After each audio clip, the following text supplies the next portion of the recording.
Esto es Conecta Ideas, el espacio para entender el presente y adaptarnos juntos a un mundo que cambia sin parar. Soy Héctor Delgado Paniagua junto a Samuel Jarquín. Comenzamos.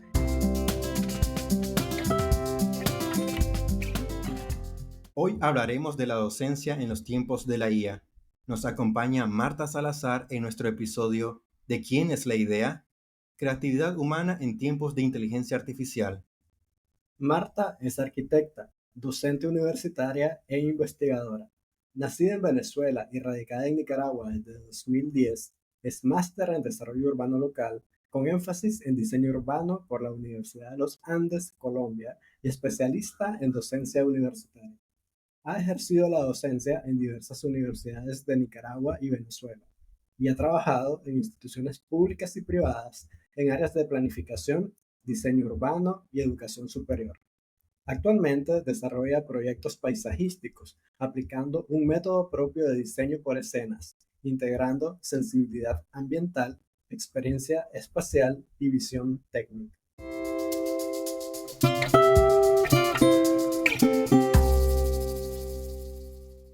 Hola, estamos en Conecta Ideas y hoy estaremos hablando de creatividad.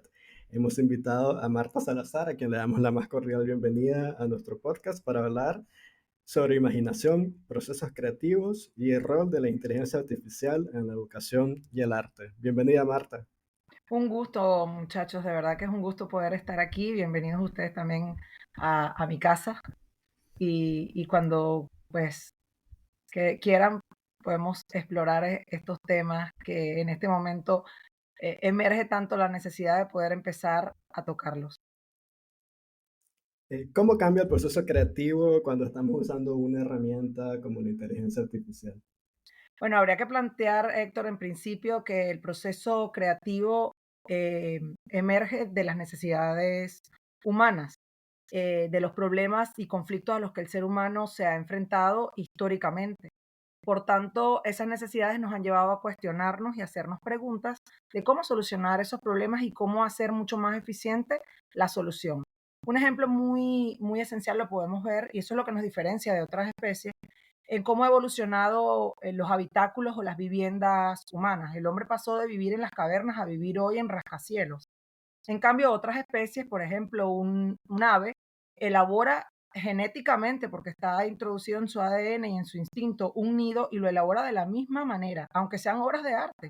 Si ustedes conocen el nido de la oropéndola, que es esta ave que genera un nido colgante en las zonas más altas, en las copas de los árboles, para evitar ser depredado, es una idea que parece genial, pero es el mismo nido a lo largo de toda la historia. Por eso no hay un principio de cuestionamiento. Él no se cuestiona si ya tiene los mismos depredadores, él no se cuestiona si es muy alto el árbol, si es muy bajo el árbol. Sencillamente lo hace por instinto. Nosotros, en cambio, nos cuestionamos. Al hombre le pareció que era muy oscuro, que era muy húmedo, y así empezó a mejorar la vivienda. Por tanto, cuando se introduce la IA, uno de los aspectos que pudiera suceder es que la generación de la primera idea de la IA pudiéramos conformarnos con ella y no seguir ese proceso de cuestionamiento y decir qué pasa si. No obstante, la IA en algunos momentos es hasta insistente, ¿quieres que mejore esto? ¿Quieres que mejore esto otro? La IA intenta hacernos explorar, pero muchas veces somos hasta nosotros mismos quienes tomamos la decisión de parar el cuestionamiento y decir, no, bueno, con esto me voy a quedar. Ese es para mí uno de los aspectos donde puede modificarse el hecho del el cuestionamiento. La expresión de la IA rápidamente te da una solución y tú quieras quedarte con esa primera solución. Estamos hablando de creatividad, pero ¿cuál sería una definición de creatividad antes de profundizar en el tema? Sí. La creatividad es una cualidad específicamente humana. A diferencia del resto de las especies, la capacidad creadora está muy vinculada a ese cuestionamiento, al estado de conciencia donde tú te preguntas tu interacción con el entorno, y la solución de problemas es el principio de todo proceso creativo. Todo proceso creativo nace de una necesidad. Esa necesidad te obliga a hacer justamente, a plantear soluciones, y toda solución es un proceso creativo. Hoy en este momento nosotros hemos tenido creatividad para solucionar grandes cosas, pero hemos tenido también que salvar algunos problemas, unos con más creatividad que otros. Yo siempre les pongo a mis estudiantes el ejemplo. Todos hoy aquí resolvimos un problema. ¿Cuál? Y ellos se quedan como mirando, y le digo, bueno, la desnudez, todos aquí estamos vestidos, aquí no hay nadie desnudo. Unos con más creatividad que otros, pero todos hemos resuelto ese problema.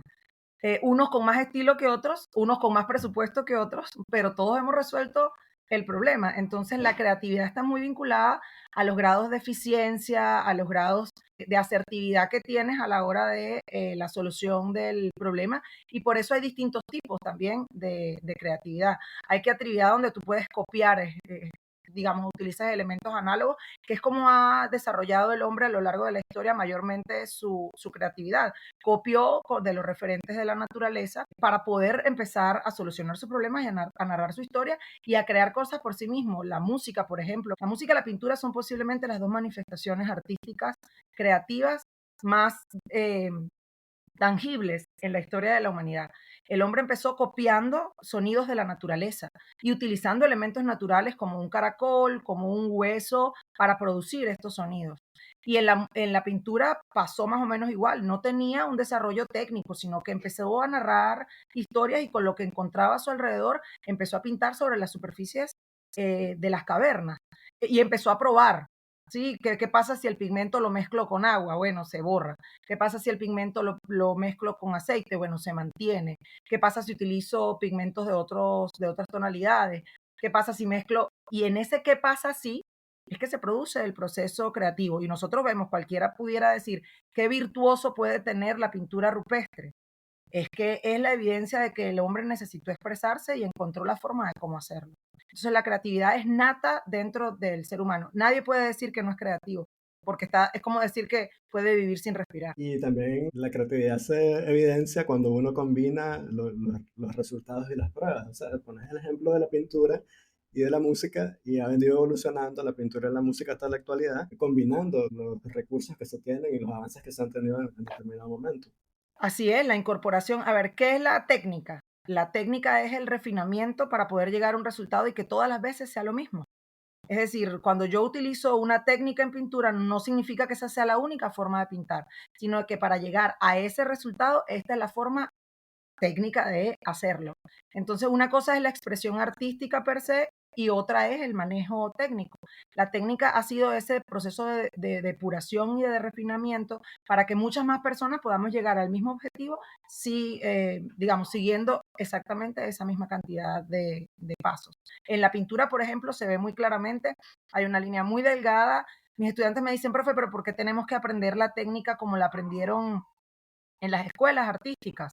Le digo, porque tú vas a entender que así se llega a este objetivo. Luego, si tú quieres modificar ese objetivo, si tú quieres expresarte de una manera distinta y quieres abortar la técnica, que significa negarte a ella, utilizar, esa es ya la libertad artística.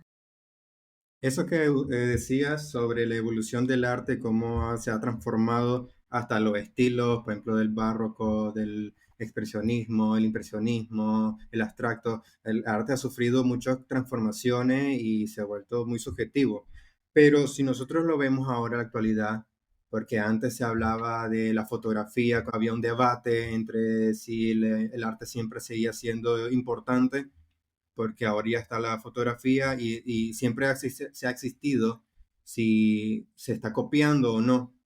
Luego, cuando aparición del Internet, ya cuando los mismos artistas veían imágenes en Internet, por ejemplo Pinterest, y que copiaban las ideas, copiaban las cosas, entonces hay también ese debate de qué es mío y qué no es mío, y si está bien usarlo o no usarlo. Pero ahora que ya viene la inteligencia artificial, que incluso hasta genera imágenes, si nosotros le proveemos una fotografía, o le proveemos o le pedimos que genere una imagen de según lo que creemos que puede ser. Pero esto es así, una creación hecha con inteligencia artificial sigue siendo personal o se vuelve impersonal. Bueno, creo que la pregunta es, como bien lo mencionas en el enunciado, delicada. Bueno, hay que tomar en cuenta dos aspectos.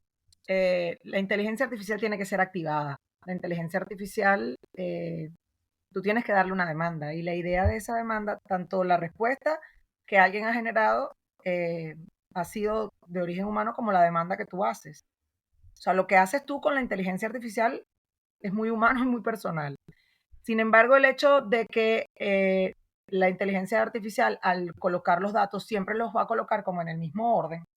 We all know that feeling. You finally manage to get away on vacation and the worrying starts. Will that bogus "beware of dogs" sign keep your home safe? What about that fake camera you set up? And will someone finally find your old hide and key rock? That's where ADT comes in. All that stuff, it's safe-ish. It seems fine when you don't really think about it, but you know it truly doesn't work. Instead, ADT provides security solutions that keep you actually safe, giving you real peace of mind. Because vacation is supposed to be, you know, relaxing. Don't settle for safe-ish. Visit ADT.com today to learn more. Pasa por el hecho que la respuesta siempre va a ser casi genérica. Yo siempre se los digo a mis estudiantes, si ustedes agarran el prompt que yo les doy y lo pasan por la inteligencia artificial, posiblemente todos vayan a tener el mismo resultado. Entonces tengan mucho cuidado porque es muy obvio que aunque lo pasen por distintos tipos de inteligencia artificial, el resultado va a ser singular, o sea, va a ser genérico. ¿Qué pasa? Que hoy en día, y yo siento que eso más bien es una oportunidad para los que seguimos trabajando de forma análoga, para los que nos gusta todavía tomar un par de pinceles, tomar un lienzo, porque eso le da muchísimo más valor a aquello que es único y genuino. Ahora, para contestar la pregunta, si es personal o es impersonal, oye, es tan delgada esa línea, Samuel, como el hecho de que cuando tú dibujas un pájaro, ¿sí? ¿Qué es tuyo dentro de la obra? Porque la imagen del pájaro es de él.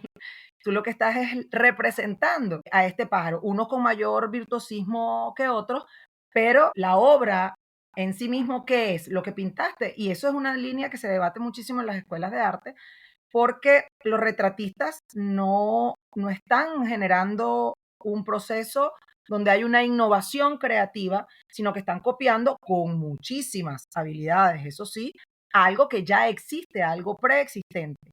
¿Qué es de ellos? La habilidad. Listo. Pero de allí más nada. Entonces, cuando apareció el debate de la fotografía, parecía como que eso era así de simplificable.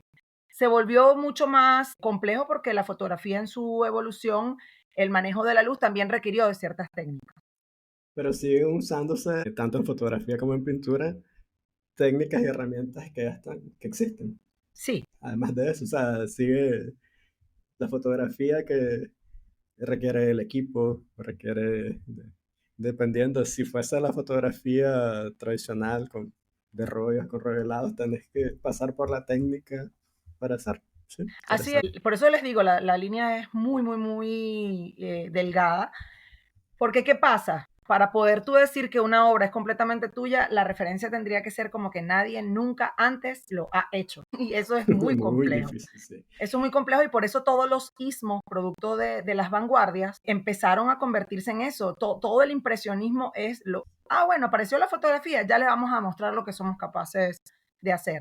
Y empezaron a hacerlo de una forma completamente diferente, sin ningún tipo de referente. Y ahí es donde tú dices, oye, esto es una creación pura. ¿Por qué? Porque este está haciendo con la misma pintura, con los mismos pinceles, pero utilizando una técnica creada por sí mismo para poder expresar el manejo de la luz, una maestranza con el uso del color que era abrumadora. Entonces, ¿qué es Van Gogh? Van Gogh es alguien que hizo las cosas muy diferentes a como las hacía la academia. Entonces, ahí hay un proceso, hay una creación genuina. Y tú le puedes decir hoy en día, mira a la inteligencia artificial, pásame esto como si fuera hecho por Van Gogh. Y pongamos las dos cosas enfrente para ver quién no va a tener el discernimiento de saber qué está hecho por la inteligencia artificial y qué está hecho. Tan sencillo por el hecho de que a uno le puedo pasar las manos por encima y sentir la textura del óleo y al otro no. Así de sencillo es. Y los ojos humanos, creo que en ese sentido Dios es muy providente. Nos dieron la capacidad de poder diferenciar aquello que viene con ADN humano y aquello que no. Y la inteligencia artificial potencia o adormece nuestra capacidad de imaginar. Adormecidos estamos desde hace rato, mis estimados amigos, porque la televisión vino a, digamos, darnos ciertos procesos sobre todo todos los procesos imaginativos que teníamos con la lectura o con la narrativa, donde tú escuchas, o sea, el canal de transmisión es el auditivo y tu cerebro empieza a generar esas imágenes.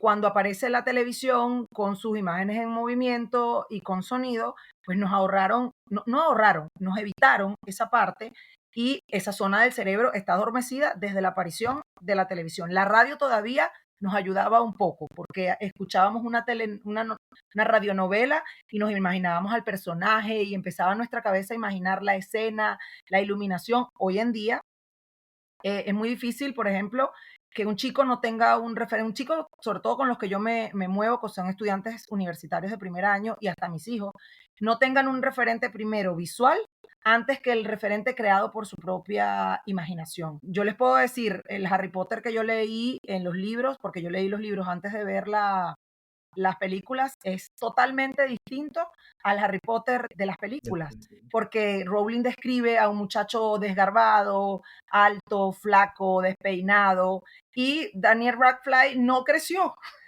se quedó chiquito. Entonces, él es Harry Potter para el mundo entero y no podrá dejar de serlo, pero yo todavía tengo en mi cabeza a mi Harry Potter. Entonces, eso en algún momento estamos adormecidos desde hace rato y la inteligencia artificial, si la televisión nos adormeció, esto es un clonazepam. O sea, esto nos va, literalmente, nos puede poner comatosos en términos imaginativos. Esa es la palabra.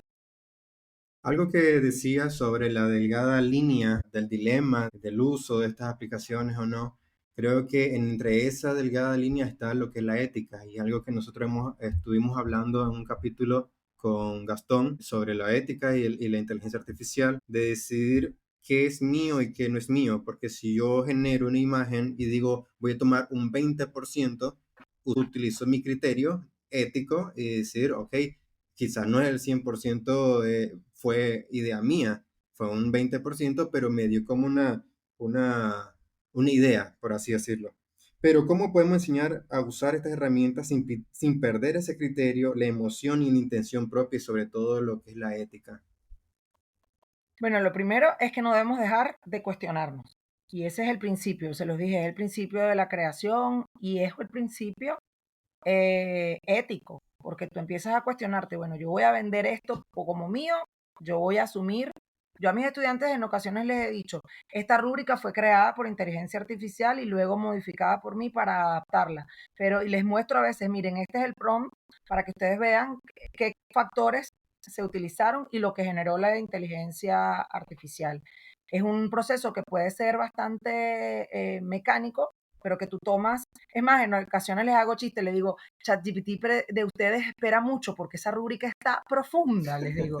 Entonces, se las muestro, les digo, miren lo que espera ustedes, cuando yo les doy este prompt, lo que espera de ustedes ChatGPT. Hay 5 indicadores de evaluación con un nivel de profundidad que habla de un desempeño de otros niveles. Y le decís, y ahora que yo la tuve que revisar, la ajusté y bajé las expectativas, dice.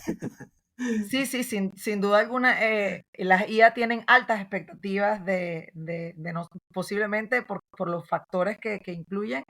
Y yo les digo, yo no sé si es que el prompt estaba un poco también con altas expectativas.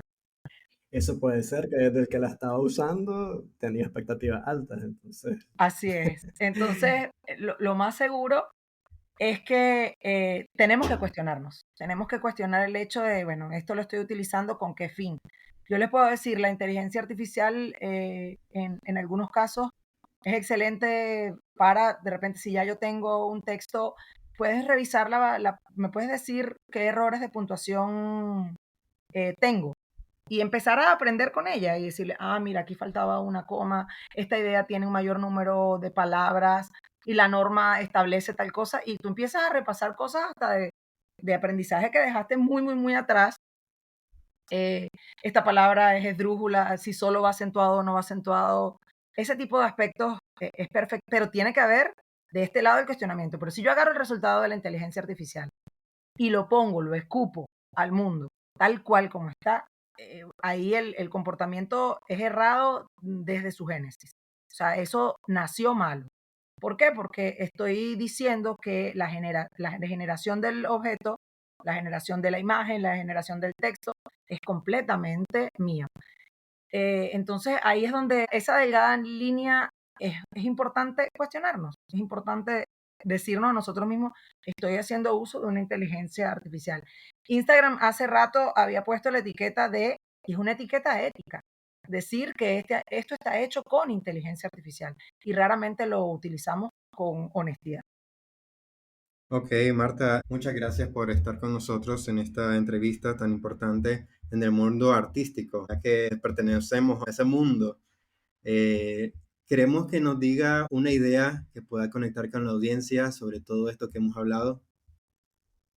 Bueno, lo primero que quisiera decirle a la audiencia de Conecta Ideas es que hay que abrir estos espacios para este tipo de conversaciones, hay que generarlas de forma más cotidiana, hay que ir bajando de las generaciones porque nosotros que hemos estado a la mitad del camino, un poco dentro del mundo digital y dentro del mundo análogo, hay cosas que nos impactan muchísimo y que consideramos que pueden ser nocivas o negativas. Y para las generaciones nuevas nos hacen ver como anticuados. Es necesario abrir estos espacios y hacerlos, eh, digamos, la brecha generacional, hacerla más corta, de decirle a los chicos, oye, haz una reflexión acerca de cómo estás utilizando y para qué estás utilizando la inteligencia artificial. Y nosotros también abrirnos ante el hecho de cómo puedo utilizarla sin romper con mis propios esquemas éticos, con mis propios esquemas, digamos, de la propia creación, sin sentirme un poco alarmada o abrumada por la inteligencia artificial. Creo que todos sus escuchas están interesados en el tema, así que ahora hay que irse de cara a esa población cautiva que de repente no siente que, bueno, esto está pasando y no hay que reflexionar, porque posiblemente la fotografía no, cuando vivimos ese momento, no tuvo un impacto tan negativo más allá de las personas que perdieron su trabajo como retratistas. Pero esto sí puede llegar a ser utilizado de una forma inadecuada, con propósitos completamente nefastos. Y hay que abrir los espacios para poder como ir desmitificando un poco, pero también haciendo conciencia de cómo debe ser utilizada. El uso consciente de la inteligencia artificial. Totalmente. Y eso la vuelve menos artificial, porque sería un uso desde la conciencia humana. Okay. Excelente, muchas gracias Marta por este tiempo que nos has dado para conversar. Ha sido un gusto y esperamos tenerte próximamente en otro episodio. Claro que sí, el gusto es para mí. Como les digo, tengo mucho interés, sobre todo en el medio en el que me muevo, que es el medio universitario en los primeros años, para que estas temáticas empiecen a ser puestas sobre el tapete. Muchas gracias, Marta. Muchas gracias, Marta, y también gracias a los oyentes. Esperamos que siempre estén pendientes de estos episodios y los siguientes que van a estar viniendo. Bye. Bye.